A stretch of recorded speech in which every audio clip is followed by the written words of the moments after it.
Hallelujah, hallelujah, hallelujah, mazangu. It's nice to be here. Zakanaka kuwa pano.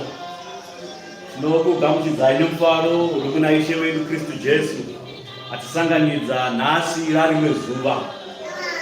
Ndinoimba ndichitenda kuti muri pautano, muri kwamuri ikoko. Nyasha dzaMwari ngadzikuteverei. Panorwadza, panodzimba, Mwari ngaakuporesei. Vane nyota nenzara yeshoko, Mwari ngaakugutisei.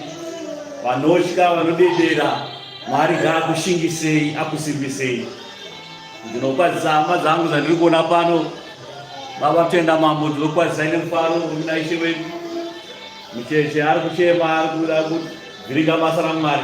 Vari kuda zvekutamba zvavo, vari kuda kuparidza.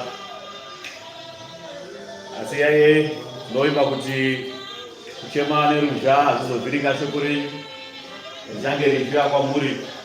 Mwari achatipa zvokudya zvomweya zvatichati tipakurirane pano tikwanise kudya.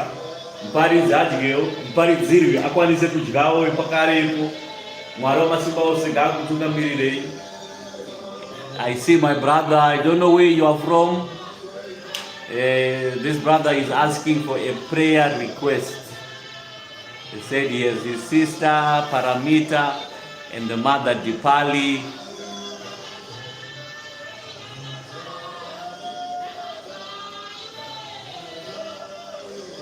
Saying during the last time he made a mistake, he confused the mother and the sister, but this brother is asking for a prayer request. Okay, my brother, if you can hear English,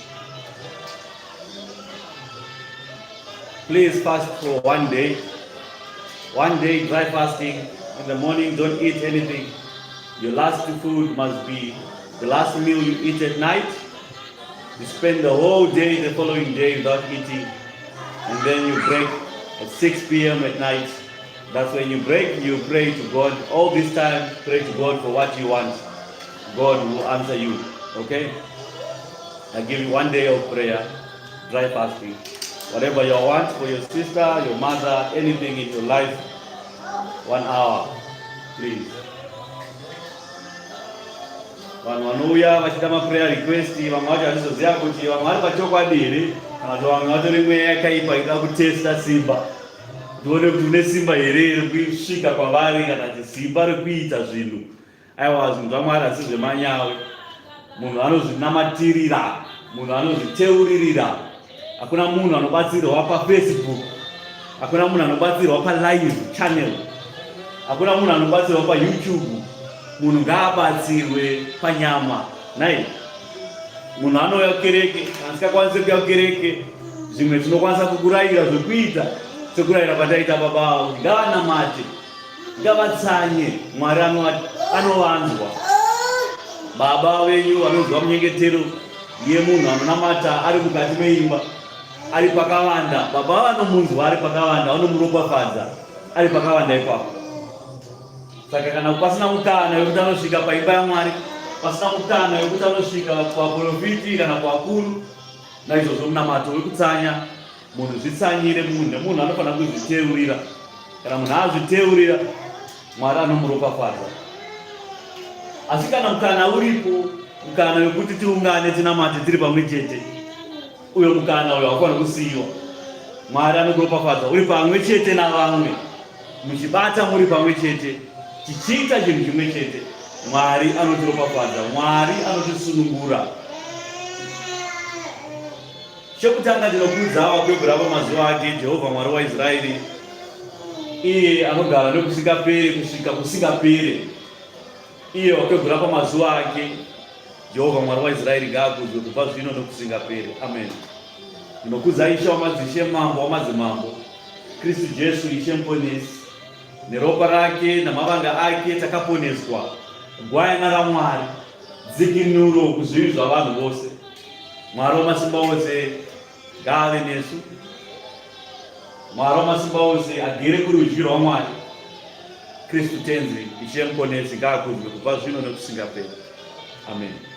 Ndinokuudzawo mweya mutsvene waMwari, mweya munyaradzi, mumwe munyaradzi watakapiwa naMwari, watakakumbirirwa naKristu, kuti asare nesu atidzidzise pane zvose zvofanira kuti zviitwe, atidzidzise pane zvaakaona nezvaakanzwa, atore zvose pane zvaKristu atipe izvo, asatore kune zvake, asatore kune zvaakaona nezvaakanzwa. Nyika ino isati yabarwa, zvinenge zvasara zvose ichi achazadzisa kana achinge achiuya. Mweya Mutsvene waMwari azati ari Pio, azati ari Dhabreta kana kuti Ginatio, azati ari Andrea kana kuti Pio, kwete, asi ari Mweya Mutsvene waMwari, mweya wazvokwadi, mweya munyaradzi, ngaakudzwe kubva zvino nokusingaperi-peri. Amen.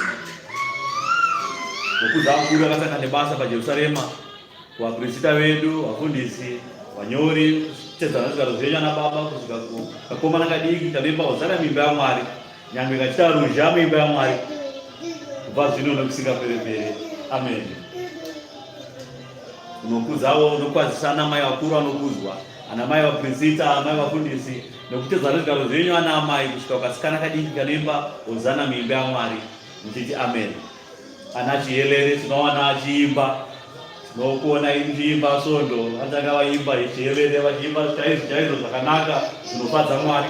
Ngavaramba vakadaro, sisi vedu varambe vachisimba pamweya, varambe vachiimbira Mwari saizvozvo. Mashoko avo akanaka nezvose zvavanenge vachiimba zvakanaka, ngavaramba vachisimbiswa. Mwari agare ari muvacheche vedu. Vacheche vedu ngavagare vachinzwa nziyo dzomweya, ngavagare vari mumweya vachiita zvomweya. Ndakaona kuti wakaipa anonyangira vanhu saizvozvo, onyangira vacheche kuti vacheche vasagara vari munyasha dzaMwari.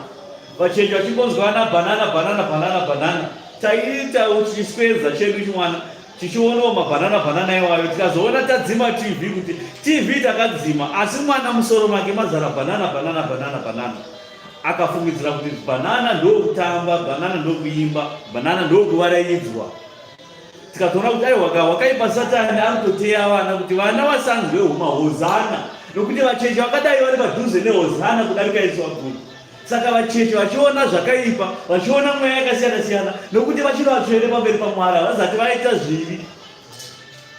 Nyangwe zvavo vakabarwa nezvivi, asi mweya wavo nenyama dzavo hasati dzatadzira Mwari, zvokuti vanoona zvakavanzika zvizhinji kudarika Yesu vanhu vakuru.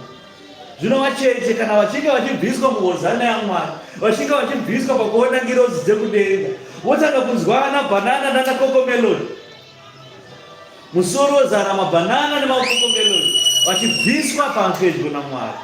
Izvo zvezvo vabereki, ngwarirai pazvinhu izvi. Vana ngavabviswe kumakokomeloni, ngavabviswe kumapopai. Takakura tichirambidzwa mapopai tichiti vabereki vakativenga, havadi kuti tione mapopai. Asi takura takuzoona kuti aiwa mapopai aya akaipa, akatogadzirwa naSatani arimo mapopai, achiisa mufananidzo yake nenhema dzake dzichiiswa mumusoro medu, kuti kana tazokura tinenge tiri kure naMwari, tiri kure nehozana yekudenga. Saka vana ngavabviswe pamapopai, vana ngavabviswe pakuona makokomeloni iwayo, ngavabviswe pamutambo izatiri mutambo inoita nezvaMwari. Vanhu ngavagare vari muna Mwari, vachigara vari muna Mwari, nokuti Satani anoda kuedza kubvisa vanhu muna Mwari.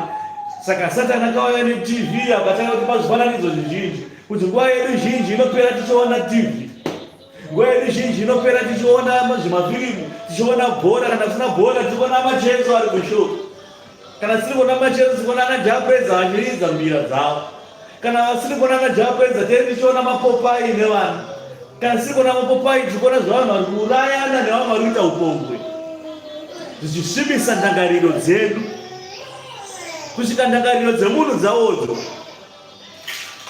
Saka Mwari aitaura achiti aiwa vanhu vangu vaparara nokushayiwa zivo. Chenesai pfungwa nendangariro dzenyu dzive dzakachena pamberi paMwari kuti munhu womukati akudzwe. Zvino munhu womukati anokudzwa seiko kana achisvibiswa nezvaanoona nezvaanonzwa? Zivo ichibviswa pakati pevanhu, zivo ichiramba ichiiswa zivo yenhema, Satani achizadza nhema mumunhu kusvika munhu akutenda nhema. Zvokuti ukaudza munhu anotenda nhema, akabva ari kacheche achinzwa nhema achiona nhema, ozomuudza kuti kune murume anonzi Kristu anokusunungurai pazvivi zvose. Munhu iyeye anotaura kuti achimbovira zvaKristu wako, Kristu wako akabvira amoni pabasa, akabvira ati paMwari muhomwe. Asi achikanganwa kuti mweya wari kufema unobva kuri. onyeperana navarungu kuti mweya unokufema unobva kune zvakati vachitaura zvavo zvepa zvenhema. Mweya wemunhu Satani diablo zvakatadza kuugadzira chake chaanogona kubvisa mweya wemunhu, kuuraya munhu ndozvaanogona, asi iye anouraya nyama, haagone kuuraya mweya futi. Saka Satani haana simba pazvinhu zvose. Simba rainaro nderekuti akukonfyuzei, akubatei pfungwa, akuzadzei nenhema dzake kusvika maakutenda nhema nekudziita. Ndopaitaurwa neshoko kunzi vachava nemhaka vanotenda kunhema vachizodziita nekuzvitenda. Saka mazuva atiri kurarama hama, chenjerai kubatwa nevakaipa, nokuti wakaipa akatigarira, akatiteya sechikirimbani. Kana achinge atibata saizvozvo anotimedza. Kuti kutenda kwaunako kudiki ikoko, Satani ada kukupedza kupere. Zvino nhasi ndiri kutaura nezvekuti shoko ranhasi rinoti ndinoda. Unoda here hama? Unoda here iwe? Vanhukudisi munoda here? Munoda? Munodei? Tamavhuma kuti munoda, munodei? Anzi ndinoda kuenda kudenga, asi vabvuma vasina kuziva kuti chii chinodiwa. Munhu wese anoda. Handizvo? Zvanzi munoda here? Ndinoda. Anomhanyira kuti ndinoda, asi zvinodiwa zvacho haasi kuziva. Iwe pauripa paunoda, une zvaunotoda kuti handinoda chakati nechakati nechakati. Asi kaga ndikuudza hama chakavanzika panhau yekuda. Nhau yekuda haitangire kukuda ivi kuti iwewe ndounoitanga. Nokuti nhau yekuda inhau yerudo na. Hauzive unoitanga nhau yerudo, asi nhau yerudo inotangwa neiye wamasimba ose. Nhau yerudo ikasatangwa nomweya mutsvene waMwari, ikasatangwa naKristu, nhau yerudo hapana rudo. Zvireva kuti rudo irworwo rudo rwenhema. Ndinoda chakati. Satani akakuzadza nenhema dzekufungidza kuti zvaunoda iwewe ndo zvinoita kuti denga rizungunuke. Zvandinoda inini pano mvuri, asi zvirizvo zvinoita kuti Mwari andiropafadze. Zvandinoda inini hazvo zvacho zvinoita kuti Mwari aburuke kudenga uye panyika pano. Dai pakabvunzwa vanhu kuti munoda here kuti Kristu auye kubva kudenga auye kufirai, vanhu vairamba. Saka uchiona Ishe akauya chinyararire, Mwari akaita kuda kwake. Saka kuda kwaMwari ndo kunofanira kunge kuri pakati pavanhu, nokuti Mwari rudo rwake ndo rudo rwokutanga pazvinhu zvose. Tinofanira kutsvaga rudo rwaMwari panguva dzese.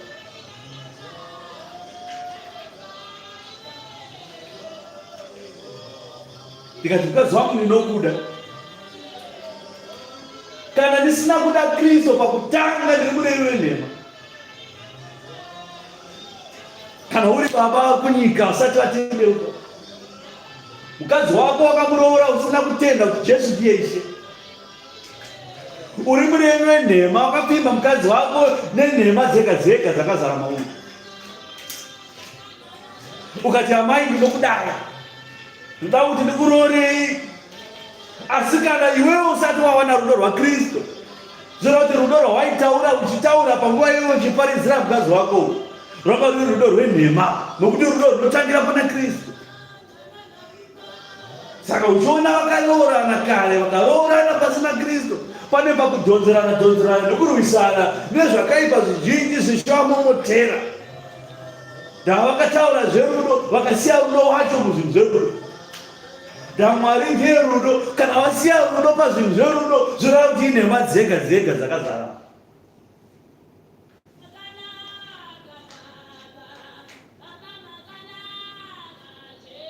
Ndinokuda amai, ndakuti ndikuroorei.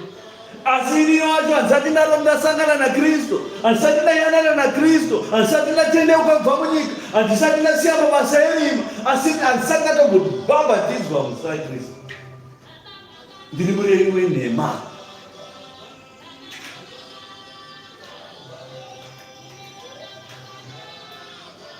Izvozvi pana ana amai vakagara mudzimba izvozvi, vakatororwa nemurevi wenhema izvi. Ivo amai vacho futa havana kutsvagawo Kristu, saka vakasangana nezvakadaro. Hongu zvinonzi murume ndiye musoro weimba, ndiye anotaura naKristu pamusoro peimba. Asi iwe mukadzi, kana wakagara pasi usinganamatewo naizvozvo unokururwawo nenyika, ndopakutaurwa nemurume murevi wenhema. Saka imi vasikana musati mawanikwa, nyengeterai namatai Mwari kuti musatorwe nevarevi venhema. Saka zvichinzi roorwai muchechi kana kuroorwa nevanhu vanonamata Mwari, vakaziva Mwari, nokuti kana voreva hazi varevi venhema.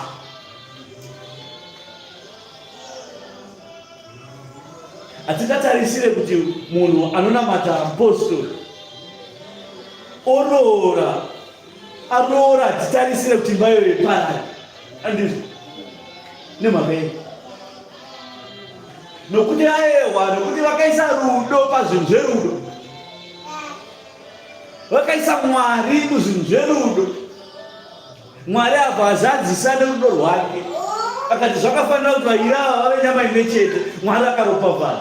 Kana Mwari aropafadza, hakuna kana angapatsanira.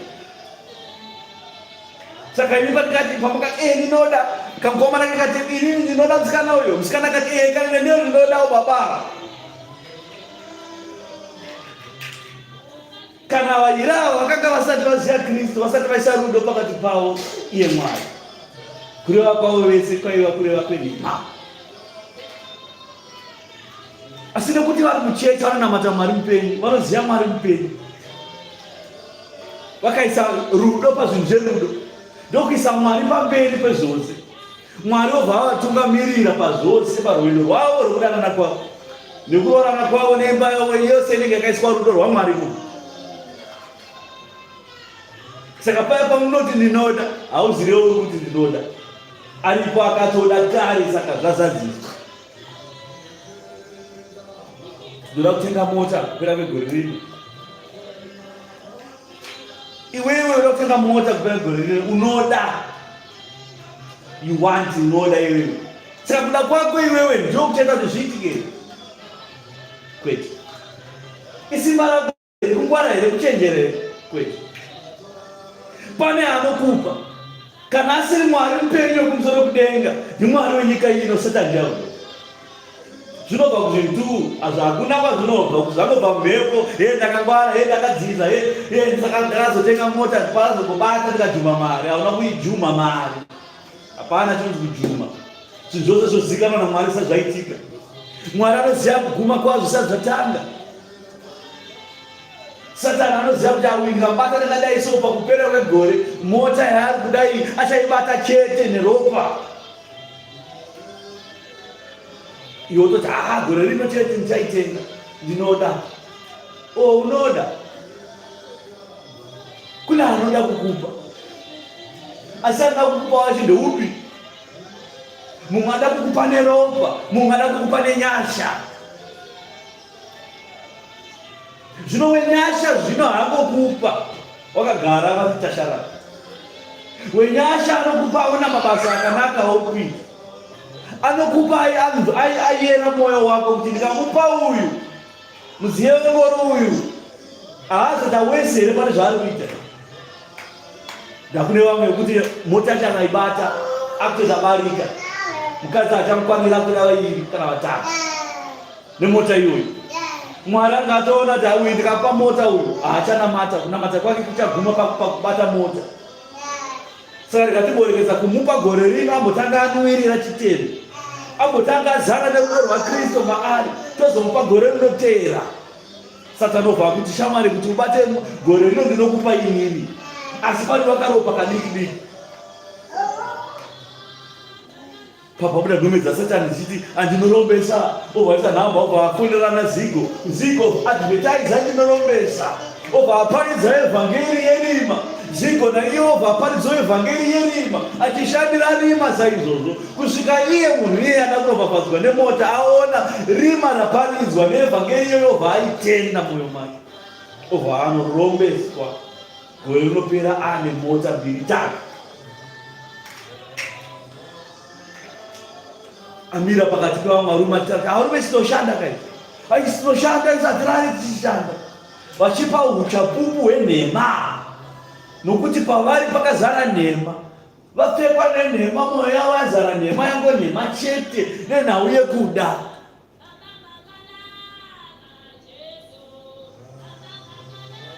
unoda kuenda kuengland vanhu vese vanosimudza maoko tinoda asi akuti achakupa kuda kwako iwewe ndiani ndirudo here achakupa iye Mwari nokuti Mwari rudo ndirudo here achakupa kana kuti ndimukomana weropa ndamukomana weropa achakudza kuti zvako zviite enda kune n'anga inozvigona unongoenda nepasipoti visa nonanga chete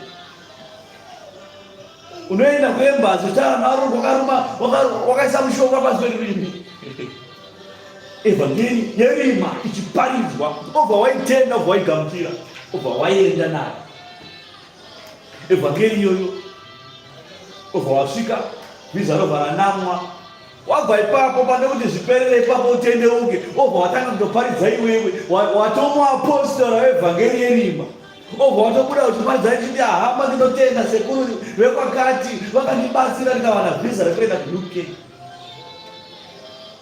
wakutoparidzirawo evhangeri yerima watomushungairi you are now an apostle pasatani sekuparidza kwandikuita evhangeri yeushe iwe uchiparidza evhangeri yerima zaizvo zvino chamusingazive kuti mukomana weropa ane contract anokusainisa paya paunotenda mukomana werima anokusainisa kontiza yaanokusainisa kusaina inosainwa neropa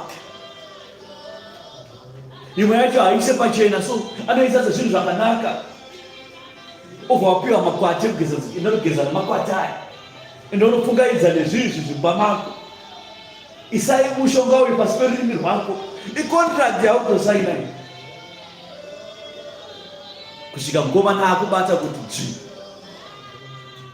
wamunhu akatapwa watapwa mweya nekuda zvenyama saka ichaita vachiti musatendere nyama kuda zvinhu zvizhinji nokuti nyama akawanirwa nzvimbo kudhara asi mweya ndiye asati awanirwa nzvimbo chishingairira yekuti mweya awane nzvimbo yekugara imo matengesa mweya uyu kuti musainise contract noakaipa ndinoda kuda kwakanaka asi kuda kwakanaka ndekuti iwo unotanga kuda mudhara rudo ida mudhara rudo uyu chekutanga yei mudhara ndinoda Mwari kana wada Mwari pekutanga zvimwe zvose Mwari anokuzaza muupenyu wako kana ari mafuta akakora Mwari anomazadza kana uri hova hwedenga Mwari anoisa pamusoro peuswa hwako kana uri uchi nemukaka Mwari anozadza mumba mako chekutanga kuda mudhara hakuna baba wada kuona mwana achitambura mwana wavo hakuna baba wada kuona mwana achikanga waya iyo baba varipo baba vapenyu baba vane zvikwanisiro havazi baba venhamo vatinotaura nezvavo vakasika denga nenyika baba vatotaura nezvavo havazi baba vari kutamba nhamo vashape bata kwete ndibaba vane zvikwanisiro zvizhinji vanokupa mweya yekufema vanokupa zvekupfeka vanokupa zvekudya vanokupa mvura inonaya kudenga kusina kufumbira vanomeresa uswa nemuriwo kuti uteme ubike udye hanzi naiche kana ishe vachikwanisa kushongedza butterfly rera munoona butterfly sekunaka kwakaita butterfly kwe kana Mwari achikwanisa kushongedza butterfly rere neruva maruva anoti maruva akanaka maruva ruva rakanaka Mwari anoshongedza ruva rinake rinongobuda rakanaka kudhara rakapfeka kudhara zvakanaka Mwari akataura akati kona ruva iri nyangwe mambo Soromoni anabva rambopfeka zvakadai rakapfekedzwa naMwari mambo Soromoni nemari yese anga inayo nepfuma yese anga inayo anobva ambopfeka sezvakaita ruva iri asi ruva iri kana rokura rorohwa nezuva rekudenga rooma riri pariri ipapo. Kana raoma mucheka anoyakuzocheka owaunganidza oaisa wapatidzira moto opinzwa iko matsito.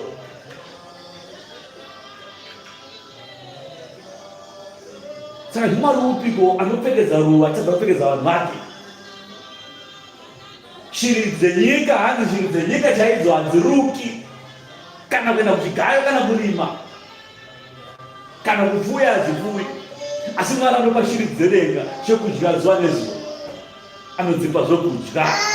Hapana shiri hwana ndikamuziva ichikomberena shiri dzita toitoi dzakabata mabhoti dzichamba shiri dzichakanyima chikafu kana hapana mari. Zvino kana baba achikwanisa kupa shiri dzedenga zvokudya, ko munhu akakosha sei kudarika shiri nemhuka dzose dzenyika? Mwari akaisa munhu pamusoro pezvose panyika, akati tonga zvose izvi, zvose zviri pasi perutsoka rwako, zvinobhururuka, zvinokambaira, zvinonanaira, zvinogara mumvura nepasi pemvura, zvose nyangwe mweya yakaipa chaiyo iri pasi perutsoka idzi, pasi pechitsiko chetsoka dzedu. Ndiye baba totaura nezvavo. Ndakamboparidza nhau yababa iyi. Ndikati Mozeri watononamata kuti ndiani akaita sei? Mukuru zvakadii? Simba rake rinosvika level ipi? Ndinoda.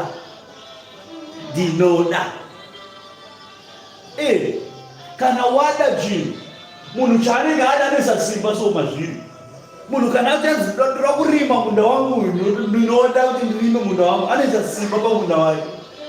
Asi simba raanoisa pamunda wake haazivi achanaisa mvura, haazivi achada kuti goho ribude ritungire. Ishanopa mufananidzo vhati kutenda kwemurimi, kwekuti murimi anopinda mumunda agotimba pasi pakaoma, apedza kutimba agodyara mbeu yake, apedza kudyara mbeu yake aine kutenda kuti Ishe achanaisa mvura. Ndokutenda kunofanira kuri pakati pavanhu ikoko.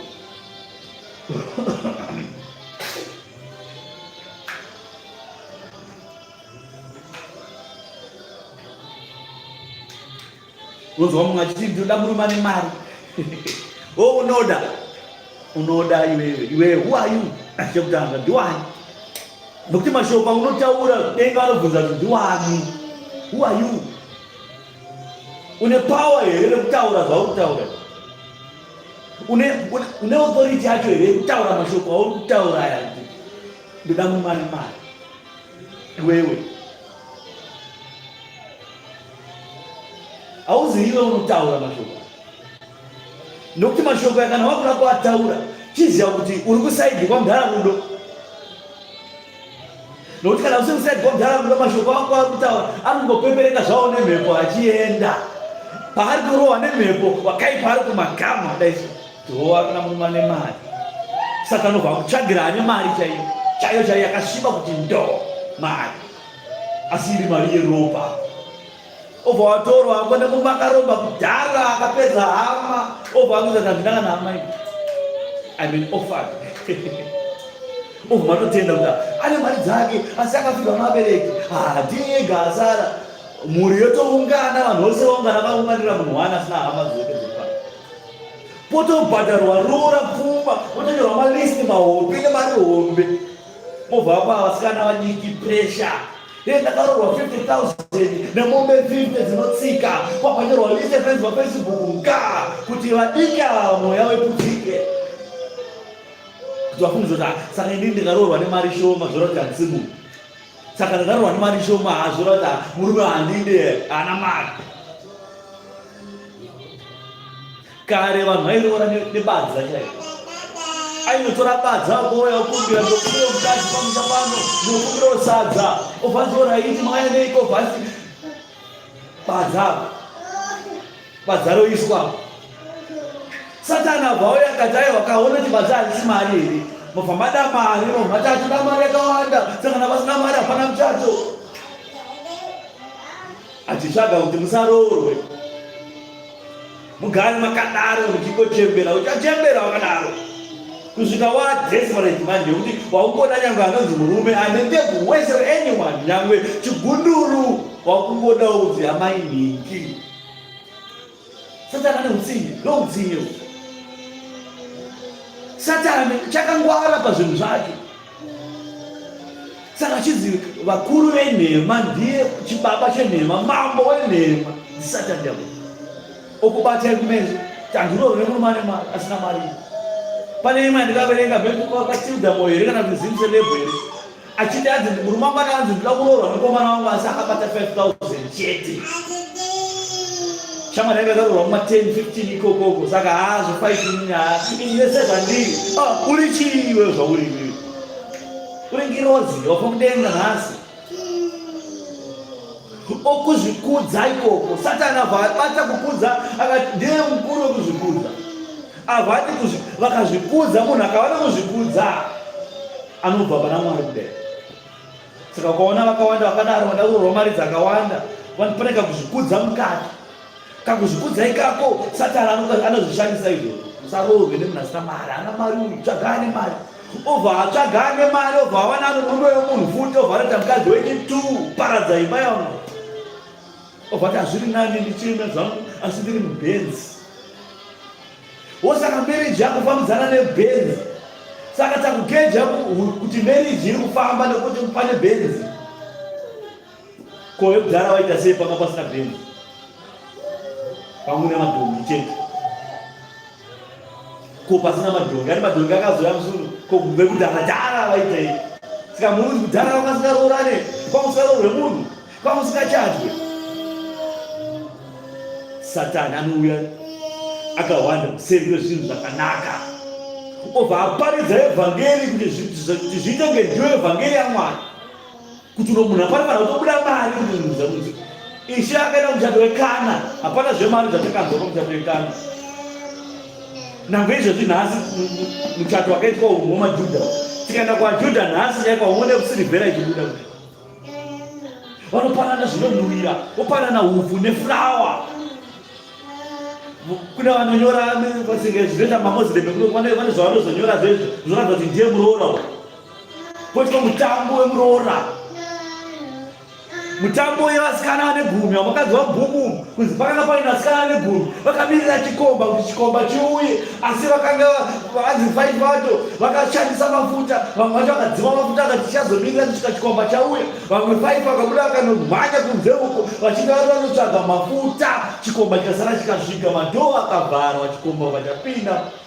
Vadzoka kati gogoyi tivhurirei zvadzima muri kupi? Kanzi tisu vasikana mhandara dziri mukati, zvadzima muri mukati mupi? Mukati kune mhandara dziri kuona imi midhimana anani. Endai kama muchiitira zvinhu zvenyu ikoko. Mhandara idzodzo dzakanga dzakadhirowa idzodziya tomutambo wekuwana. Kana wasvika muyakwana mutambo wekuwana, aiuya murume aka mukadzi osvika obva anzi aidzo mhandara dzedu dzatinadzo panapa. Obva ataiwa ndaona mhandara iyi ine hunhu, iyi inogona kudai, inogona kudai. Obva achisarudza ipapo kuti uyu. Kwabva aitwa seremoni yekunzi uyu ndiye achava mukadzi wauyu. Kwozoitwa mutambo, muchato wepakana. Kubatanidzwa munhu. Satani akauya akati aiwa kwete, panodiwa mari, panodiwa sirivhera nendarama kuti zviratidzirei. Nhau yekuchata, nhau yekuroorana haisi nhau yepfuma, asi nhau yevaviri ava vadzina Mwari vaviri ava vachava nyama imwe chete. Mhuri ava nemhuri yevavo vowirirana chinhu chimwe chete kuti hongu mhuri dzedu dzisabatanidzwa pamwe nevaviri ava.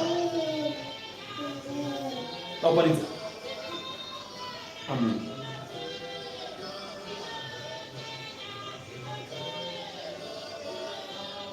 Unoda? Anoda.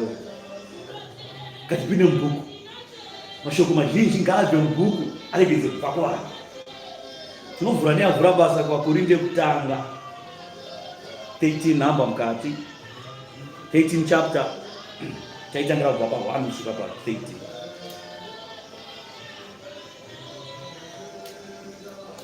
Kunaka kwerudo. Zvanzi naPauro achitaura nhau yerudo iyi, achitaura nhau yaKristu.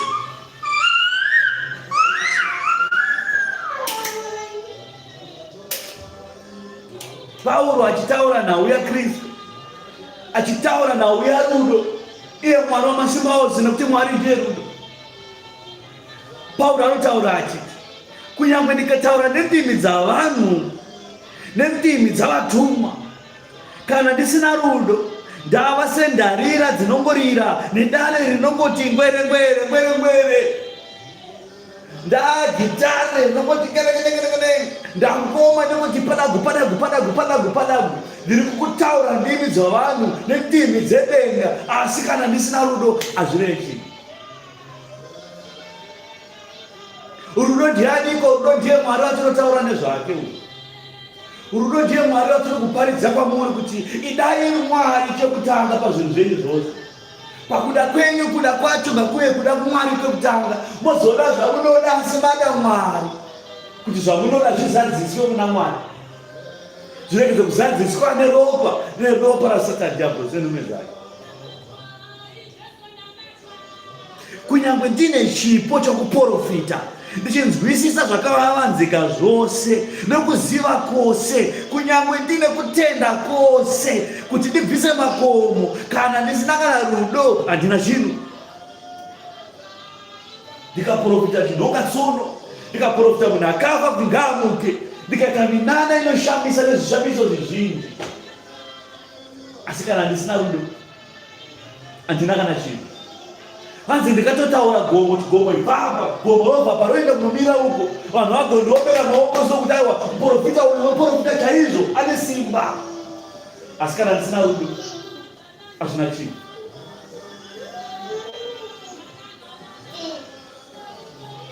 Kunyange ndagovera varombo zvose zvandinazvo, kunyange ndakaisa muviri wangu kuti ndipiswe, ndisina rudo handibatsirwi kana chinhu. Zvezvo zvokunzi go and see Victor, nekuwanda kwaita vanhu vese vaya nekunzi go and see Victor. Kana ndichisungisa ex-wife yangu naamai vake handina chinhu. Ndikasungisa aimbova mukadzi wangu naamai vake ndovaisa mujeri mutorongo, rudo handina, saka handina chinhu. Saka zvokuti nyika yese yapiwa mota muzita rangu hazvina kana chinhu pamberi paMwari.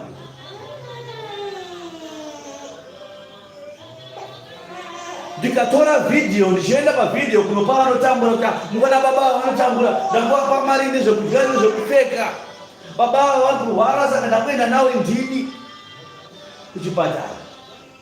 Vanzi naMwari kana ndisina rudo inini hapana zvandiri kuita, handibatsirwi.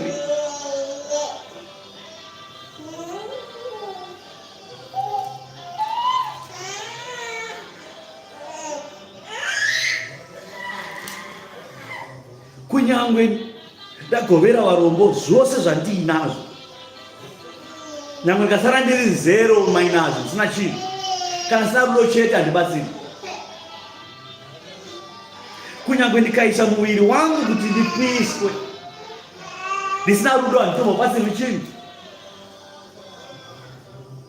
Rudo rino mwoyo murefu,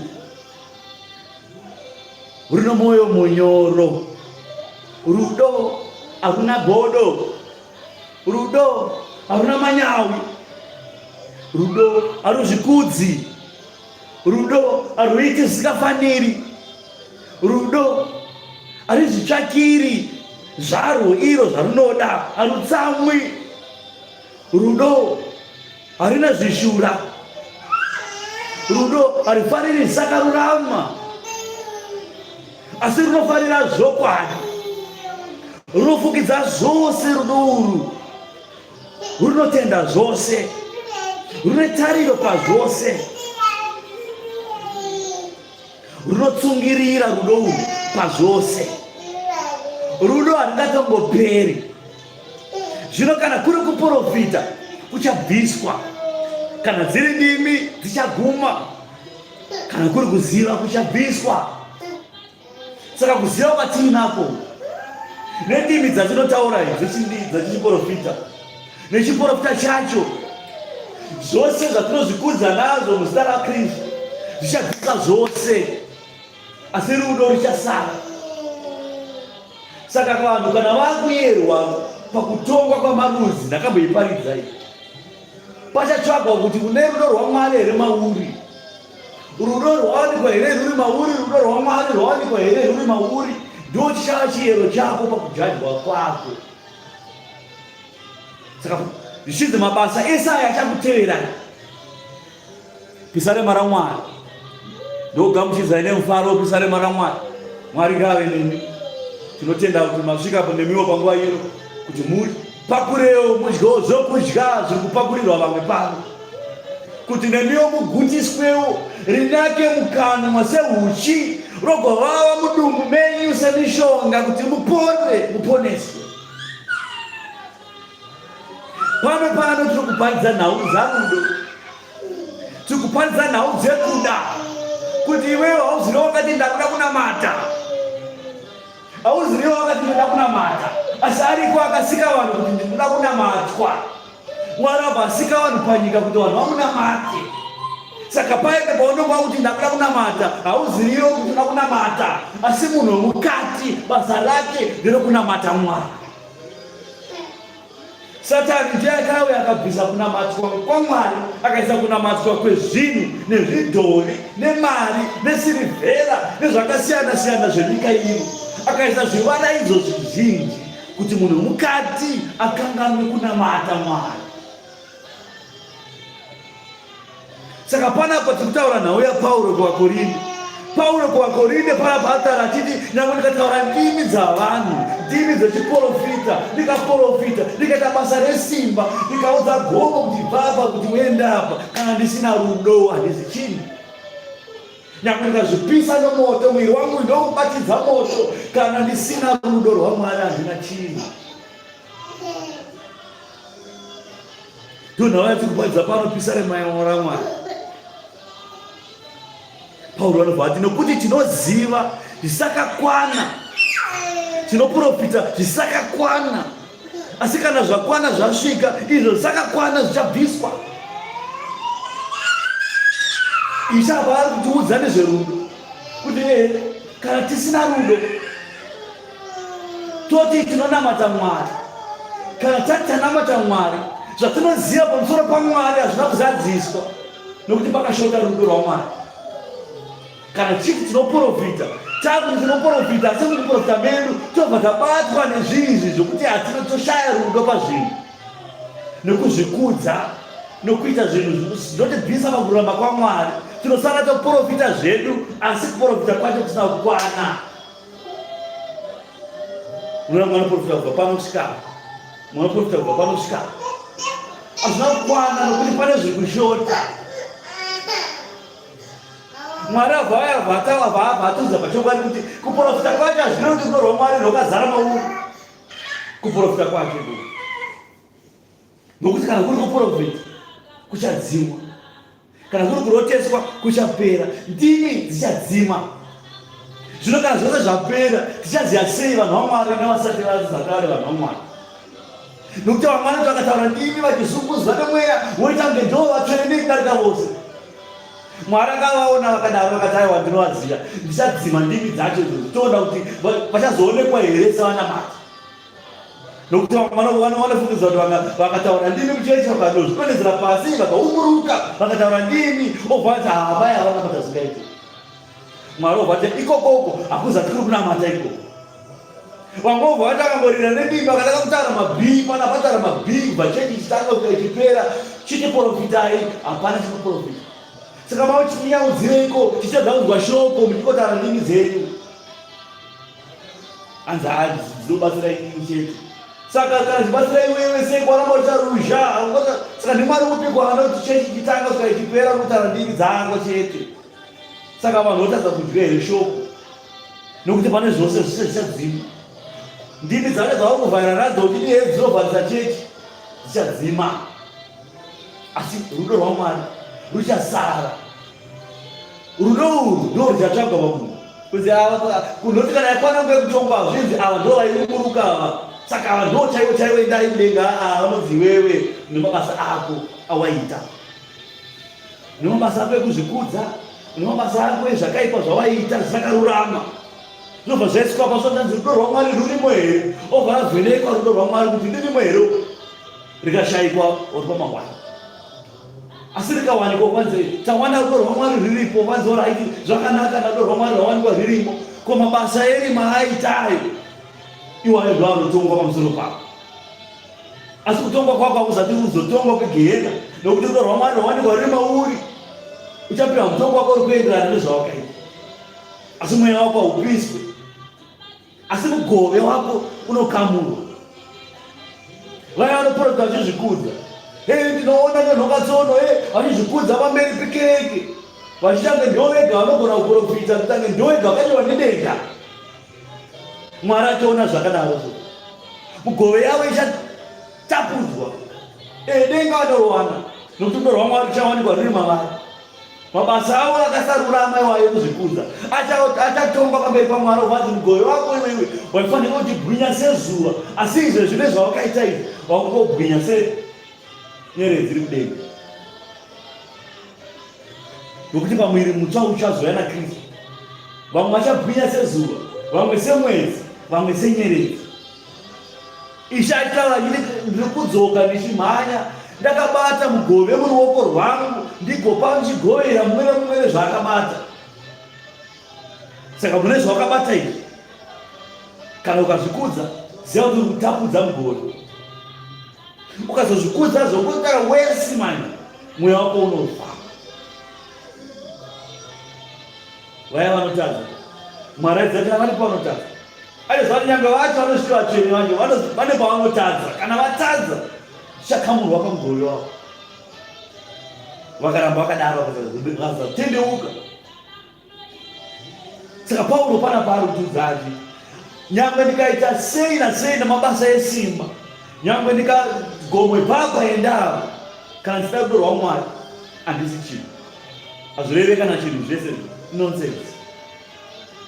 Saka tsvagai rudo rwaMwari, tsvagai ndara rudo chekutanga. Iyeye ndiye achazadzisa zvose. Muregedza kuzvikudza, mutsvaga kururama, nokuti ukatsvaga kururama hauzvikudzi. Kuzvikudza kushayikwa kururama, nokuti kururama kuzviisa pasi pemurayiro, kuzvininipisa, kuva mudiki sazvizvi kuti uzova mukuru kudenga. Saka ikanzi vakuru taisa vava vachecha. Tikamurova ipapapa, ndichimusiya achisvika namai ake achitongotendeuka atokanganwa dzokanana, obva atodzoka. Saka baba kana vakachikutsiurai, tsiurikai. Baba kana chikurowa neshambo, roikai, chikudzidze pamuonde. Amen. Tipinde mbuku. Anzi nokuti tinoziva zvisakakwana, tinoprofita zvisakakwana, asi kana zvakakwana zvasvika, izvo zvisakakwana zvabviswa. Ini ndichiri mwana, ndaitaura somwana, ndaifunga somwana, ndairangarira somwana. Zvino ndava murume, ndabvisa zvinhu zvoumwana. Ndipo patiri kuti kurai pamweya, kurai pamweya, kuti zvipo zvemweya zvivandudzwe mamuri. Musarambe muri vacheche sazvizvi, muchifunga sazvizvi, muchiita sazvizvi, muchibata sazvizvi. Uriwe kumukaka chete, mwana anodya madhoingi, iwe uriwe kumadhoingi chete. Ishachara kuti nyangwe evhangeri atinoparidza pano ngairegedze kuva evhangeri yemajoksi, tichifadza mwiri nenyama. Unoona evhangeri inopera vanhu vachirwadziwa neshai nekuseka, mbabvu dzichirwadza nekuseka. Tauya kukomedi show here kana tauya kuzodya zvomweya? Nyama ndiye anopedzesera guta kudarika munhu mukati. Wobva vaita magemu avo muchechi, vachinyepedzera kudonha, vachiita ngevanebatuka basa resimba. Yatokomedi, yatofirimu yakuetwa, asi munhu mukati asipo. Ndozotaura naPauro kuti ndo ucheche ihwohwo, ndo unana ihwohwo, kutamba nemahungwe. Unoona mwana akabata chigaba anzi ndokubika sadza nemavheji, achibata gaba nemavhu anzi ndokubika sadza. Ndo umwana hwacho ihwohwo. Ndozvenge zvichita vamwe venyu pakereke, hanzi tikuita basa romweya, vachikanya madhaga pachechi, tamba mahungwe pachechi. Unoona kana munamato inenge ichiitwa, unoona kuti munamato haina kana umwari mukati. pachitoro zvakasiyana-siyana zvinhu zvokutanzi zvichitenge zvinotyisa kuzvitenge zveun'ang'ang'angazo zvamwari hazvina kusikwa zvakadaro zvityise, asi anotyisa ndiye Mwari wacho, asi muitiro wake nenzira yake Mwari haatyisi. Unoona panouya ziduri, pauya zimbiya, pauya zihari, pauya magate, pauya zvinhu hazvo zviri kufema, pauya munhu aine kamba, ndinabata kamba, wabata nyoka, ndabata nyoka, ndirwisana nenyoka. Zvipi? Hazvipo izvo. Hanzi tinatsika mutanda isusu, tinobata nyoka, tinobata zvinofema, zvidhoma, zvikwambo, kuti zvityise pakutenda. Dziri nhema chete. Pane mumwe akabatwa akarohwa akazvikara pakutaura kuti aichokwadi ndinava nezvinhu arohwa. Zvichireva kuti Satani ndo baba venhema. Imi mobva maona izvozvo mobva mazvitenda kuti baba vanobata nyoka, baba vanobata zvikwambo nezvidhoma. Hazvipo izvozvo. Musava vacheche pazvinhu. Nekutenda kwenyu ngakurege kutenda uye kutenda kwavacheche. Asi takatanga tiri vacheche, tichiita zveucheche, tichiita zveucheche, tichirava zveucheche, tichifunga zveucheche naPaulo. Ini ndichiri mwana, ndaitaura somwana, ndaifunga somwana, ndairangara somwana, zvino ndava murume, ndabvisa zvinhu zvose zvoumwana. Nokuti zvino tinoona pachioni-oni, tisingaone kwazvo. Asi nenguva iyo tichaona nezviso zvakatarisana. Zvino ndinoziva zvisakakwana, asi nenguva iyo ndichaziva nezvandakazikanwa nani nazvo. Zvose zvisakakwana sei? Zvatasingazive zvichazadziswa naKristu kana ichi achisvika. Zvose zvakaitika zvokuti zvose tichadza kuona, tichange tichiona pagirazi, ati tikaenda pagirazi anoona reflection. Reflection yatiri kuona iyi reflection, asi hazvizivi izvo chaizvo. Asi pane chaizvo zvinofanira kuratidzwa. Ndikaenda pamira pagirazi apa, ndikazvitarisa pagirazi, ndinoona mufundisi arimo. Asi mufundisi wandiri kuona inyama yandiri kuona iyi. Handisi kwanisa kuona mweya ari mandiri mini. Nokuti chaizvo zvazokwadi ndimweya ari mandiri mini. Paulo apatara kuti ichakwana nguva yokuti tichaura soonana meso akatarisana saizvo. Kuti mweya ari papa, nyama ari papa, takatarisana chionana kuti aiwa zviro kwazvo uyu mweya ari papa, nyama ari papa. Saka ipapo tichasvika sei kana tisina rudo? Tinosvika sei kana tisina rudo? Nokuti nguva iwewe yekusangana iwewe nemweya wako, wakatarisana nemweya wako so, unoisvika sei iwe murevi wenhema nemuteedzeri wadzo? Gehena neHadhesi zvakakumirira. Izvangu vatara kuti mweya unotadza ndo unofa, asi mweya ane kutenda nekururama ndiye munhu anopinda mumweya. Apinda mumweya anokwanisa kuona mwiri wake wakararama, iye akamira panapa. Mweya ari mauri akuita mabasa emweya, akumuratidza zvakavanzika, akuzadzisa zvanisina kukwana. Mweya anozadzisa zvokwana. Saka uchiona mumwe munhu anotaura kuti ndakapinda mumweya, savaprofita vakare, ndakapinda mumweya, Mwari akanditora mumweya, anditora mumweya akandiisa pagomo repamusoro-soro, akandiratidza guta, akatarira guta iro, mwanakomana wemunhu. Zvino kuti mweya anga abuda mamunhu, okutora Mwari oenda ndimweya, okuratidza zvose, ozadzisa zvose, ozokudzorera waane zivo. Nokuti zivo yacho yauinayo yakashota zivo yauinayo izvo. Yashoteswa neiko? Yashoteswa nekushayiwa rudo rwaMwari mamunhu. Rudo rwaMwari harupo.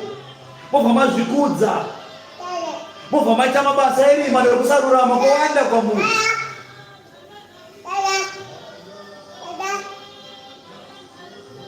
Zvino kutenda netariro nerudo, zvitatu izvi ndizvo zvinogara. Asi chikuru pakati pazvo zvose ndiro rudo. Hanzichi tariro. Tariro iko, tariro yekumuka kubva kwakafa, tariro yeushe yekusoro kudenga kuti tichaona Mwari ari pakudenga ari pagore achititora kuti tiende tivadye nhaka yeupenyu husingaperi, kutenda kuti Ishe Kristu Jesu wakamuka kubva kwakafa achatenga tipa upenyu muropa rake nekumuka kwake. Rudo rupi? Rudo rwaMwari rwawanikwa here ruri matiri. Saka rudo rukuru, kutenda uku kunotodiwa, netariro inofanira kunge iripo. Tisarasikirwe nezvinhu izvi nokuda kwenyika, nokubatwa meso naSatani diablos. Satani akauya kuzorwisa zvitatu izvi, kuti anouya kubva abvisa kutenda kwenyu motenda nhema, okudzai kuti aiwa Kristu akanga asiri Kristu, aidanana naMary Magadharina, akaita upongwe naMary Magadharina, motenda kuna izvozvo, kutenda kwenyu kwobva kafa. Nokuti Kristu anobvira aroora, Kristu anobvira aita mukadzi, anobvira aita girlfriend pano panyika, anobvira arara nemukadzi pano panyika Kristu. Nokuti dai akadaro dai gwayana risina kubvumwa pamberi paMwari, dai sungano yakare yakaramba iripo, dai sungano idzva yaKristu isipo. Nokuti gwayana irediwa pamberi paMwari, gwayana risina mhosva, risina mhaka, risina mavara, risina kusvibiswa.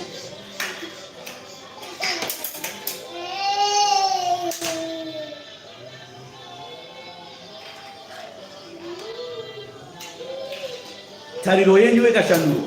Izvezvo vakagara zveAI, kwani AI, tichiguma kutosvika here, kuguma hakusvike, tichararama nekusingaperi, tichashandurwa nemishini, zvozodai ngano dzega kuti vauraye tariro dzenyu. Tariro yenyu imi nditariro yekudzoka kwaKristu, tariro yeushe hwaMwari huchiuya pano panyika, Mwari achichitora tichipinda muushe hwake. Ndo tariro yekurwiswa newakaipa. Kana rudo rwaMwari, iro ndo rwakabata akafonyora kudai. Unoona nyanga pachechi chaipo rudo rwaMwari runoshaipo. Tinenge tina hama iri kurwara kana kutambura, tina hama yatadza kubhadhara renti izvi, asi takaungana sechechi tikuti rudo rwaMwari rwuripo, asi tatadza kubhadhara mumwedu, tatadza kupa kana mumwedu chikafu chaicho chekudya kana upfu, kana kuti vana vake vapfekawo. Chechi yango playground yevanhu yekudyira vanhu mari. Mari inenge chingobviswa kuti yanguva yekutaidha vachidya mari. Toti pane rudo rwaMwari ipapo? Kwete. Izvezvi vanhu vari kupondwa South Africa vari kunzi bhai dzokerai kupera kwemwedzi, dzokerai. Hurumende chaiyo yatadza kupai mabhazi. Kwamunonamata kwacho kwana papa, kwawana papa anenge maLambogini, maBugatti, maMaserati, vaine mota hombe dzinodhura, asi vashaya mari yekubhadharawo bhazi kana wani zvavo. Zvitakurawo vanhu varo, vatendi varo, kwete vese urai. Chitorai venyu vacho vanonamata kwenyu, iyoyo mari vanoishaya. Asi musi weSunday vakaparidza vari kupiwa taidhi yavo, vari kuida mari iyo. Aiwa, ane nzeve dzokunzwa ngaanzwe zuro amwe apa kereke. Handiri kuna muprofita Jeremiah. Muprofita Jeremiah chapter 18. Ndingakuibata kusvika pa12 mukati. Zvino shoko romuumbi wehari, zvino nhau yedu kutaura nhau yerudo iyi inhau yekuti iwewe unoti unoda, asi kana kuda rudo rwaMwari mauri hapana chaunoda. Haukwanisi kuda chinhu iwo chausingazivi, haukwanisi kuda chinhu chausati wamboona kana kunzwa nezvacho. Saka takabva taiswa vaparidzi tikuparidzirei kuti muziye Kristu ndiani, Mwari ndiani, mutendeuke pazviri zvenyu nekubata kwenyu kwakafa kwese. Ifai panyama kuti mupone pamweya. Ndozvinotaura izvi. Zvinoishata achiti tarirai inini ndiri muumbi wavanhu. Kana wakarorwa nemurume anodhakwa izvi, murume anokurova everyday nenyoka yapinda mumba, murume asingachengete mhuri yake, murume asingagare pamba, gara ari kubhawa, asi kubhawa ari kubhora, pamba panoita padombo. Mwari akarati ndiri muumbi wehari inini, hari iyoyo ndinoikanya patsva ndikaigadzira patsva inini. Saka imana amai imimi mukunzwa iso navarume ava, musaende kun'anga, musavadyisi, musaende go back to sender, musaite central locking, musaite zvaSatani izvozvo. Mwari ndiye muumbi wehari, anoumba varume venyu. Ndivaya varume chaivo vanoda Mwari anamata Mwari.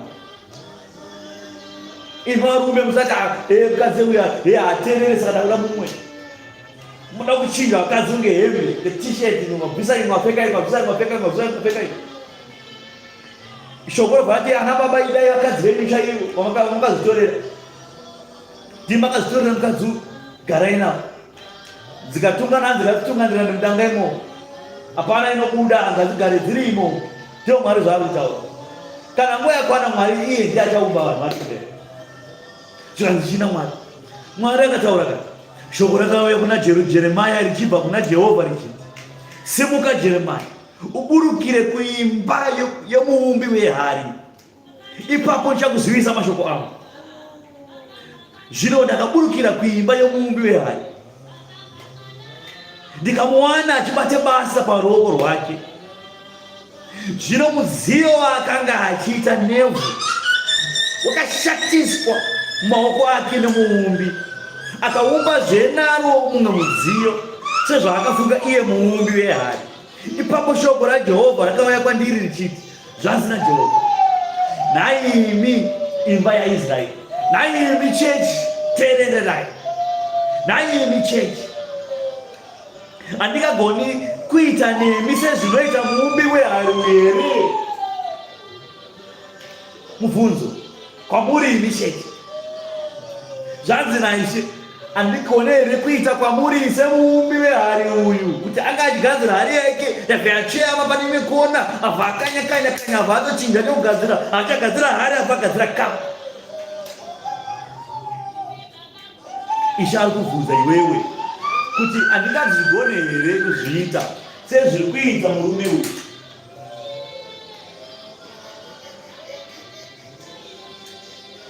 Tarirai, ivhu sezvarakaita muruoko rwomuumbi wehari, ndizvo zvamakaita muruoko rwangu inini, imi chechi. Hanzi izvi zvaita muumbi izvi ndozvakaita imimi mumaoko angu aya. Ivhu iro imimi ndimi ivhu iro, inini ndini muumbi. Kana ndatadza kugadzira ndinokwanisa kudzokorodza kugadzira futi. Ndokwanisa kurichinja ndorishandura toa chimwe chinhu futi. Nenguva yandichataura pamusoro perudzi rwavanhu napamusoro peushe kuti ndicharudzura nokuriputsa nekuripwanya. Kana rudzi urwo rwandakataura zvinhu izvi pamusoro parwo rukazvidzora pazvakaipa zvarwo, ini ndichazvidemba pamusoro pezvakaipa zvandakafunga kuvaitira. Uye nenguva yandichataura pamusoro perudzi rwavanhu napamusoro peushe kuti ndicharuvaka nokurusima. Kana vakaita zvinhu zvakaipa pamberi pangu, vakasateerera inzwi rangu, ipapo ndichazvidemba pamusoro pezvakanaka zvandakanga ndichiti ndichavaitira. Naizvozvo zvino taura navanhu vaJudha navagere paJerusarema uti, zvanzi naJehovha, tarirai, ndinokufungirai zvakaipa,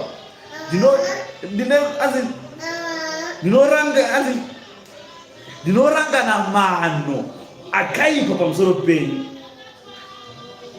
Zvino dzokai mumwe nemumwe panzira yake yakaipa, mugadzire nzira dzenyu namabasa enyu. Asi ivo vanoti, hazvina maturo izvo, nokuti tichafamba sezvatinofunga isu. Mumwe nemumwe wedu uchaita noukukuti hwemwoyo wake wakaipa, muchizvikudza. Hanzi naMwari apa, inini ndiri muumbi wehari, ndini ndinokushandurai, inini ndokuitai zvandinoda inini, zvakanaka zvamunonifanira. Asi imimi mukaramba kuumbika, zvandakati zvakanaka zvandichakuitirai ndichazvibvisa ndozvishandura dzova zvakaipa kwamuri. Asi kana ndakakufungirai kuti ndiitire zvakaipa mukashanduka pazvinhu zvenyu nemabasa enyu, ndichazvishandura zvakaipa zvive zvakanaka kwamuri agwama rokukafara. Inhau yokutukwa naMwari papadza kutaura naMwari. Mwari obvati dzokai mumwe nemumwe ngaadzoke munzira yakanaka, mumwe nemumwe ngaatendeuke, ndo nhau kuri kutaurwa. Asi vanhu vacho hamudi kutendeuka, mozviramba ndunduso. Mvamati zvanga namaturo zvamunotaura zvipiko zvinotaura namufundisi, anangoti zigemenzi, anangoti kusviba, mavara mazhinji ekutuka achiwanzwa, muchizvirova dundunduso.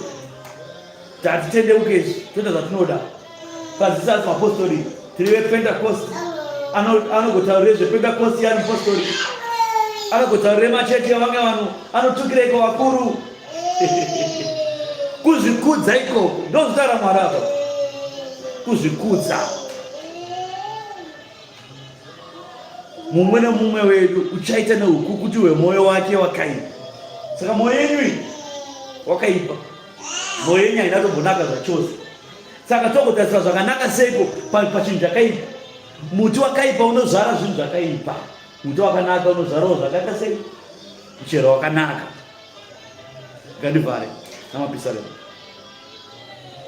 Apisarema 1:12 1 kusvika pa10, mavara makuru aripo. Kuropafadzwa kwavanhu vanoda Mwari. Rudo rwaMwari ndakuparidza. Ndaparidza kuda kwako kuti rudo rwerupi. Ndaparidza kuda kwako iwewe, kuti kuda kwako ngakurenze kuda kwako iwewe, asi kuda kwaMwari. Kana kuri kuda kwaMwari, zvino kuda kwako kwaunoda ikoko kuchazadziswa nekuda kwaMwari. Nokuti kuda kwaMwari ndiko kwakarurama, kuda kwaMwari ndiko rudo rwese. Zvose zvinobva kune iye akatida pakutanga. Iye akatida pakutanga, tikaisa zvese zvedu zvatinoda kwaari, iye achatipa zvose zvakanaka nekuvandudzirwa zvose. Zvino panova Mambo Dhavhidha vanonyora chaizvo. Vanonyora kuti munhu anoda Mwari anoropafadzwa zvakaita sei naMwari. Rudo rwaMwari rwawanikwa ruri mauri iwewe, nokururama kwaMwari kwawanikwa kuri mauri iwewe. Mwari ane kukuropafadza kwaanofanira kukuita. Zvakanyorwa pasi.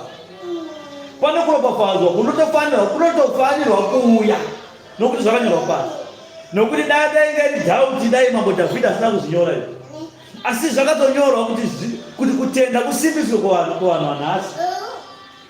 Mambo Dhavhidha uno anoti chii? Mambo Dhavhidha, haleluya, ndi Mambo Dhavhidha. Vagona pesa panonzi haleluya, tofana kuti amen. Nokuti haleluya zvinoreveiko? Zvinoreva kuti Mwari ngaakuzwe. Zvino Mambo Dhavhidha abva avhura achiti haleluya, akuda kutaura zvinhu zvinoita kuti vanhu varopafadzwe naMwari nekuda kwerudo rwavo rwavainarwo naMwari. Mambo Dhavhidha anoendera mberi kuti wakaropafadzwa munhu anotya Jehovha, unofarira zvikuru murayiro yake, vana vake vachava nesimba pasi. Vana vedu anzi vachava nesimba pasi, ivui zvava nesimba pamusoro paro. Nyika iyi nezvo zviri mairi. Mambo Dhavhidha wataura tikati isu tichava nesimba pamusoro papasi rino. Saka vaKristu vanotenda kuti Jesu ndiye Ishe, vanerudo rwaMwari, havafaniri kutambudzwa nenyika iyi. Tinofanira kutambudzwa pane zvekunamata, kuti tikurambidzwa kunamata, takamanikidzwa pakunamata, asi kuri kuropafadzwa chete. Imba yedu yakaropafadzwa. Asi Mambo Dhavhidha wakaropafadzwa munhu unotya Jehovha, unofarira zvikuru murayiro yake, vana vake vachava nesimba pasi. Rudzi rwakarurama rucharopafadzwa. Rudzi rwakarurama.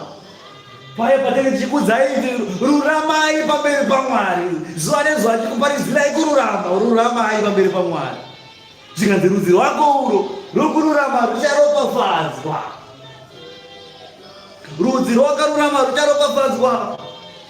Pfuma nezvakawanda zviri mumba make. Saka nzara, kushayiwa mari, kushayiwa chokubata hazvisati zviri zvaMwari izvo.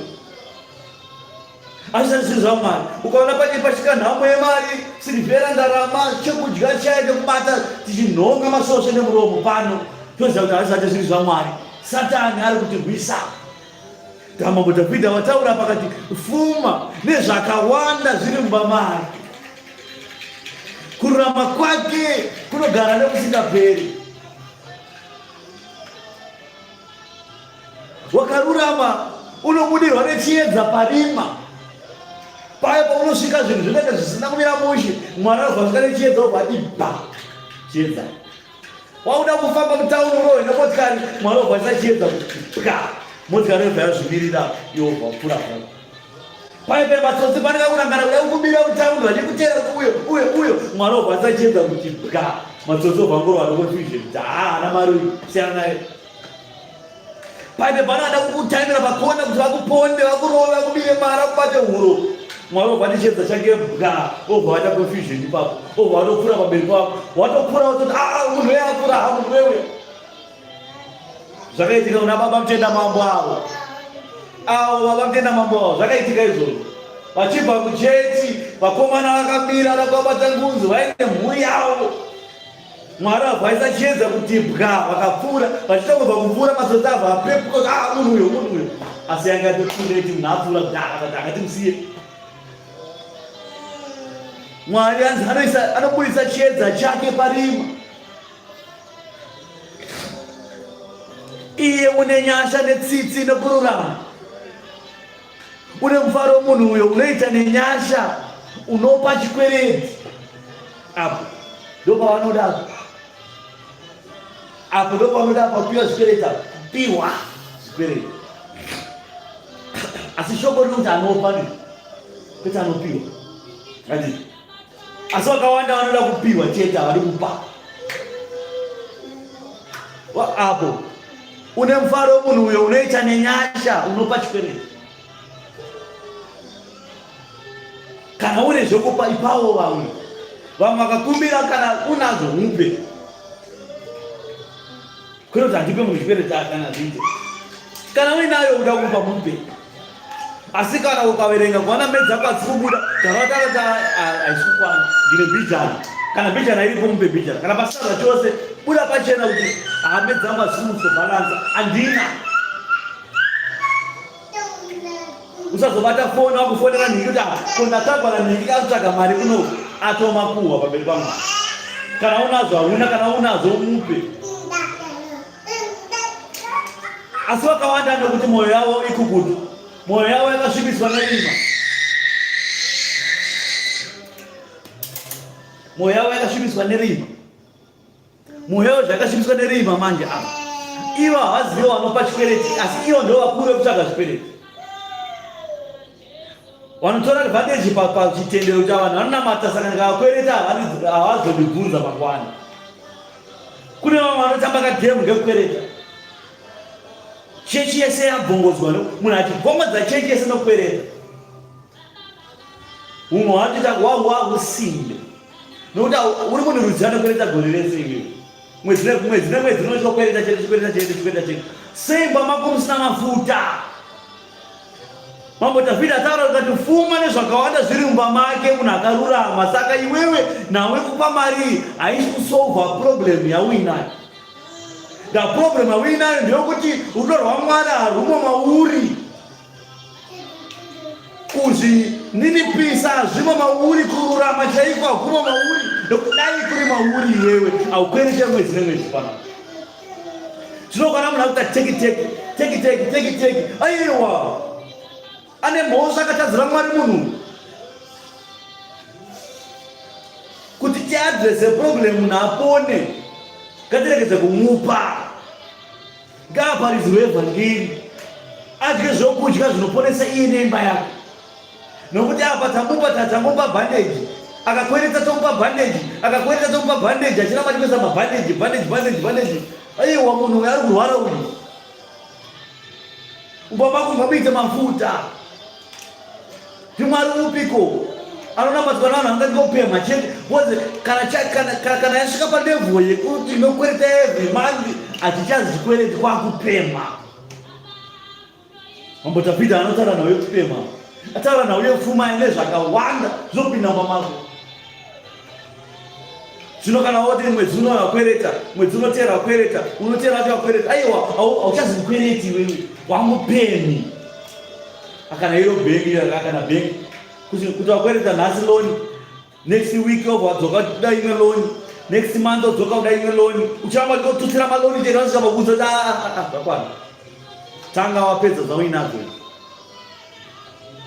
Saka musava vapemi asi ivai vakwereti nevakweretesi. Nokuti vamwe vacho vandogarira kukwereteswa.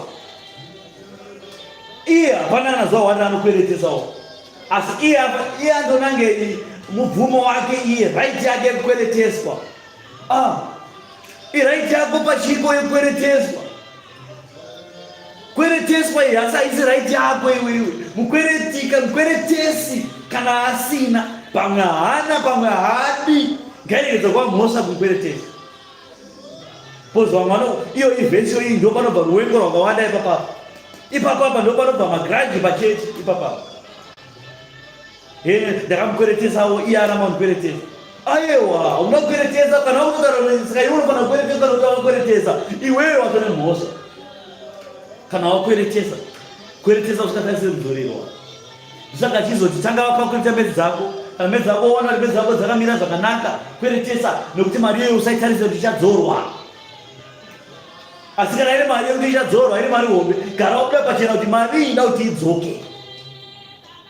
Asi kana waona iwewe kuti mari iyi kudzoka kwacho kunganetse, zvikazondivhiringa pakati nepakati nepakati, gara wataura kuti hauna. Nokuti paichada kuti idzoke, wakaiplanira pazvinhu zvako, obva waishaya, ipapa pachatanga bopoto. Satani achapinda mamuri mese, obva wabatana pahuro mese, zvokunamata zvobva zvapfuura, zvobva zvaperera ipapo. Munofunga kuti baba ava nababa ava vakarwa pachechi vazvirira mari, next week panonamatikere pachechi panapa. Kana zvangangori makuhwa kuti baba ava vakarohwa kako. Ndoda pakawana anorohwa ododa pasi. Anenge akutonyara kudzoka kuchechi kana akarohwa andizviti. Munhu anofagara kumba, kana unofanda kwauki, kana unofadzokera kuBhawa Street. Kuti tiona mateiko navanhu vanovhara vanhu mari. Tiona mateiko navanhu vanovhara vanhu mari. Chechi panoti paparidzwe evhangeri yekudenga pachakaparidzwa evhangeri yemari kuti pakavharwa vanhu vari parapa. Hapazi pabhengi pachechi ndizvo. Pachechi hapazi pabhengi. Iwe mukwereti usateye kuti anzi vakwereta vanhu vanonamata nekuti vanhu vanonamata vanovharika mari. Utora vanhu vaneje yekunamata kuti ndikakwereta vanhu vanonamata mari yeke havana basa, hapana zvavanondiita kuvanamatika. Hauna kungwara iwewe, wakapusa. Iye mukwereti usaenda wakateya kukwereteswa kuti chamboko cheta vanhu vanokweretesa. Akasakukweretesa chete chamboko anozviona. Inini ndinofanira kukweretesa iwewe. Zvakanyorwa papi? Tine contract yakanyorwa pasi yekuti inini ndinofanira kukweretesa. Obva wauya chamboko obva kuti handina. Obva waita BP neshanje. Obva watonobata mushonga kuti uroye kuti. Oroya mfundisi pachete. Uroye na chikwereti chausati wapiwa. Kana kuti wopiwa, yakwana nguva yekudzorera. Mufundisi ada mari yake, iwe obva wati mufundisi mutasandipfudze mari yake, rega ndimendere nguo tsvuku. Obva waendera mufundisi nguo tsvuku kuti mufundisi asabvunze mari yake. Pachechi rapa. Kana kuti yamupanda yezviguri yakuitika.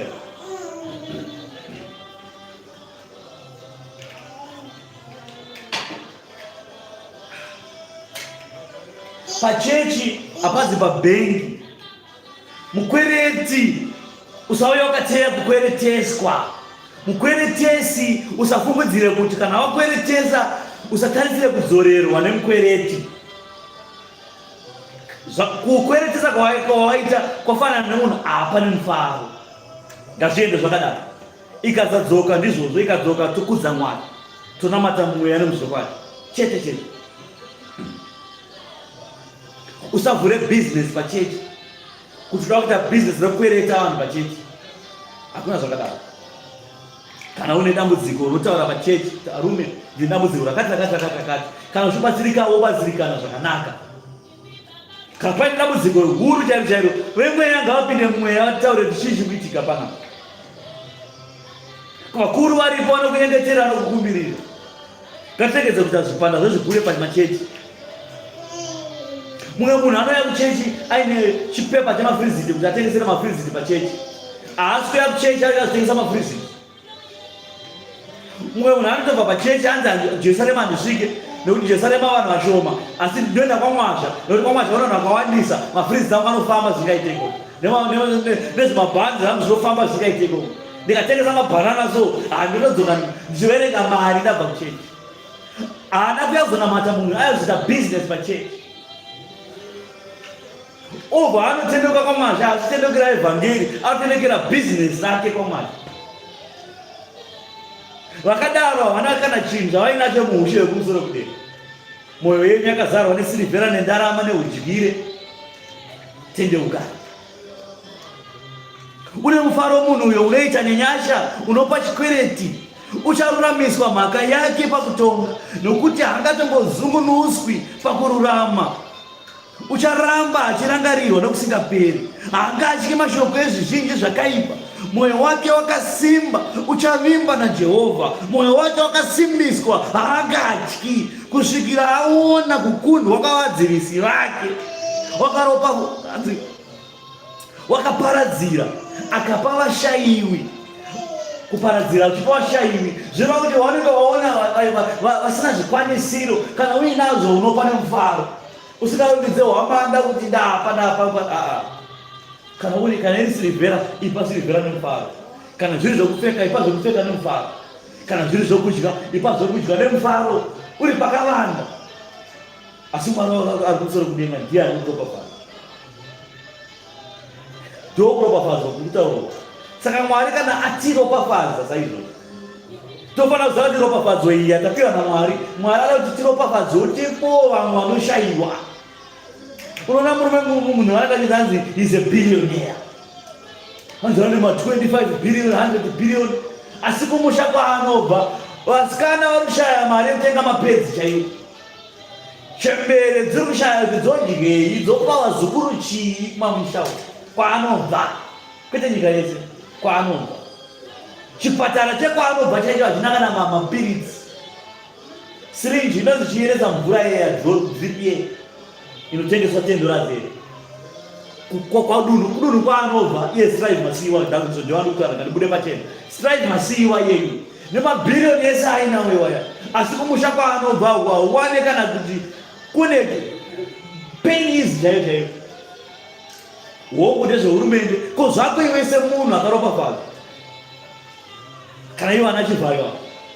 Kumusha kwavo kwaanobva chaiko chaiko, tikada kuenda kwaanobva chaiko chaiko. Kumusha kwavo hakuna mishonga, hakuna kana madhiripi, hakuna kana chii kuchipatara ikoko. Kuchikoro vana vakagara pazvidhina zvo, denga pasina. Mawindo akapukanyika kudhara. Ndokuropafadzwa kwacho here kuri kutaurwa panapa uko. Kana kuri kuropafadzwa kwaMwari, izvi zvakanyorwa pana Mwari. Hanzi mavana makuru manzwa rakati kuropafadzwa kwevanhu vanoda Mwari. Zvino kana kuropafadzwa kwevanhu vanoda Mwari kuchitara kuchiti zvoni, wakaparadzira akapa vaishayiwa. Zvirava kutoti kuropafadzwa kwaakaitwa nemabhiriyoni esari. Anofanira kunge achipa vanoshayiwa kudunhu rake kwake. Tikasvika kudunhu kwake tofanira kuona difference yekuti aiwa zviro kwazvo tikuona kuti aiwa kuno kwaakabva Strive Masiyiwa. Aiwa kuno kwaakabva Chivhayo kuno. Panofanira kuva nedifference kuti tione kuti aiwa zviro kwazvo pfuma iyi yakabva kuna Mwari. Zvino tikaona vanhu vachitamba nhamo ikoko, tikaona vanhu vachinonga masvosve nemuromo ikoko, vasikana vasina mari yemapedzi, vasina kana zvavainazvo ikoko, toziva kutoti dzimwe silivhera nendarama dzavainadzo hadzina kana umwari mukati. Hakuzi kuropafadzwa uku.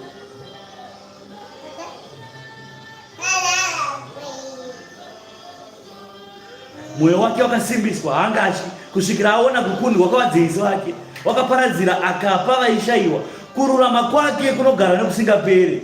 Runyanga rwake ruchakwiridzirwa nokukudzwa. Wakaipa achazviona, ndokufa neshungu. Achagera meno wake, ndokunyauka. Kuda kwavakaipa kuchaparara. Saka vakakuvenga vai vanenge vaine shanje kuti anosvaka ropafadzwa sei, anofungira akapenga, wati vachikuvenga vese. Hanzi naMwari vese vachadzimwa pamberi pako, vachanyauka, vachabviswa vese pamberi pako. Vamwe vachaita shanje kuti sei aropafadzwa, sei agovera vanoshayiwa. Zvese izvozvo Mwari achazvidzima zvese izvozvo pamberi pako.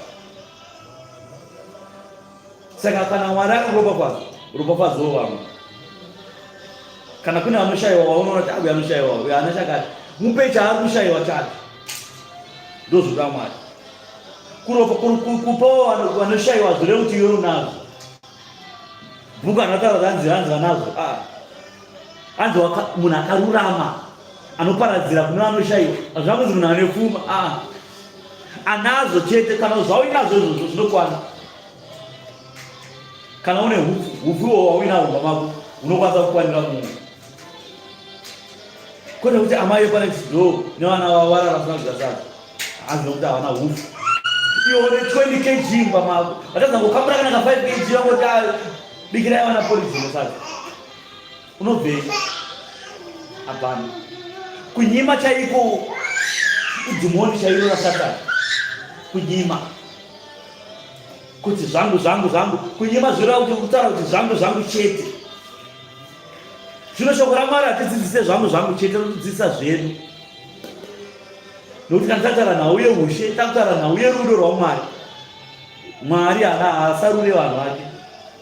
Anonaisa mvura kumunda kwemunhu akaipa nemunhu akanaka.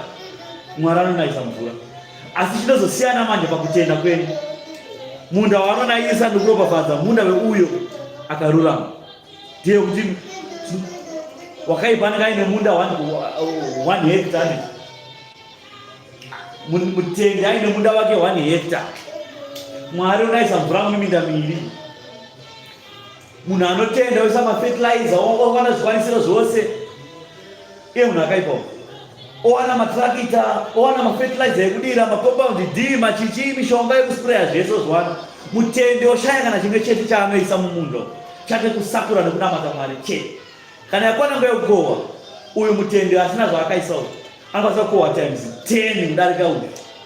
Mwari ndiye anozviita izvi. Saka pane zvatinobata izvi harizi simba redu, asi nyasha dzataisirwa naMwari pamusoro pekudai. Tinokwanisa kuisa simba rimwe chete rakafanana pazvinhu tese kudai, asi nekuti inini ndakarurama pamberi paMwari, Mwari achandiropafadza zvakawanda kudarika zvako. Ndozvinoita Mwari izvi. Saka ukaona mumwe achitora zvakawanda kudarika zvako, usabatikane futi nekuti Satani anouya kuti akuise godo reshanje. Godo reshanje Satani akazvidyara pamwoyo pako uchatadzira Mwari. Saka iwewe chako kunamata Mwari nekutsvaga rudo rwaMwari. Usatsvage zvenebha yako kuti nebha yako yakohwa zvakadii. Munhu azvirimira musiye akohwe kwake kwaakohwa. Nokuti zvimwe ukazoudzwa kuti akohwa times 10 kudarika, obva wabatikana futi. Okwabviswa pana Mwari. Saka zvazobatsirei manje kana zvazopera zvadaro. Ikativhare naPisarema 107, 108. Zvinovhara namashoko makuru 108:47 kusvika pa